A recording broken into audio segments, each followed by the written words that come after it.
Hello friends, welcome to angel vlogs. இன்றைக்கி நம்ம சேனலோட டேஸ்டியான ஹெல்த்தியான லஞ்ச் பாக்ஸ் ரெசிபி தான் பார்க்க போகிறோம். பிரியாணி டேஸ்ட்டில் சுவையான தக்காளி சாதம் தான் பார்க்க போகிறோம்.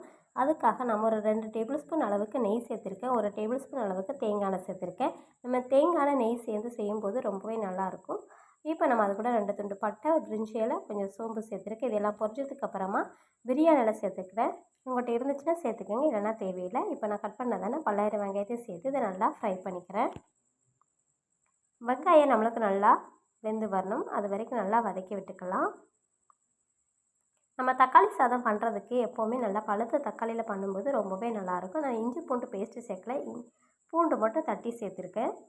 நீங்கள் இஞ்சி பூண்டு பேஸ்ட் இருந்தால் நீங்கள் சேர்த்துக்கோங்க.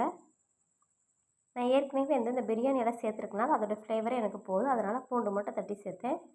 இப்போ நான் ஒரு பச்சை மிளகாவை கீறி சேர்த்துட்டு அது கூடவே பழுத்த தக்காளி பழத்தை நல்லா கழுகி கட் பண்ணி அதை இதோட சேர்த்துக்கிட்டேன்.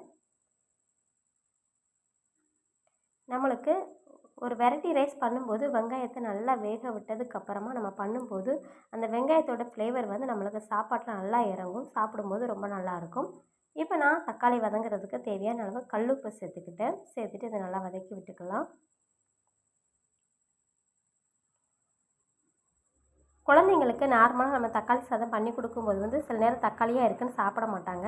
நம்ம இப்படி பிரியாணி மாதிரி பண்ணி கொடுக்கும்போது சாப்பிடுவாங்க. இப்போ நான் ஒரு டேபிள் ஸ்பூன் அளவுக்கு வத்தல் தூள், 1 டீஸ்பூன் அளவுக்கு கரம் மசாலா தூள், 1 டீஸ்பூன் அளவு பிரியாணி மசாலா, மஞ்சள் தூள் இது எல்லாத்தையும் சேர்த்துருக்கேன். சேர்த்துட்டு இது நல்லா வதக்கி விட்டுடலாம். தக்காளி நம்மளுக்கு இது போல் நல்லா சுருண்டு நல்லா வெந்து வரணும். எப்படி இருந்துச்சுன்னா நம்மளுக்கு சாதத்தோட தக்காளி எல்லாம் நல்லா மிக்ஸ் ஆயிரும். பிள்ளைங்களுக்கு தக்காளி வாயில் கடிப்படாது. சில பிள்ளைங்க தொலியாக இருக்குன்னு சொல்லிட்டு சாப்பிட மாட்டாங்க. இப்போ நாம் இது கூட வேக வச்சதான சாதத்தை இதோட சேர்த்துடலாம். நான் இன்றைக்கி 1/4 கிலோ தக்காளி பழம் சேர்த்தேன். இது நம்ம பெரியவங்க 2 பேர் சாப்பிட்றோம், சின்ன பிள்ளைங்களாக இருந்தோன்னா 4 பேர் சாப்பிட்லாம். இப்போ நம்ம சாதத்தை போட்டு இது எல்லாத்தையும் நல்லா கிளறி விட்டுடலாம். நம்ம சாதத்துக்கு ஏற்கனவே உப்பு போட்டு தான் நம்ம வடிச்சிருக்கோம்.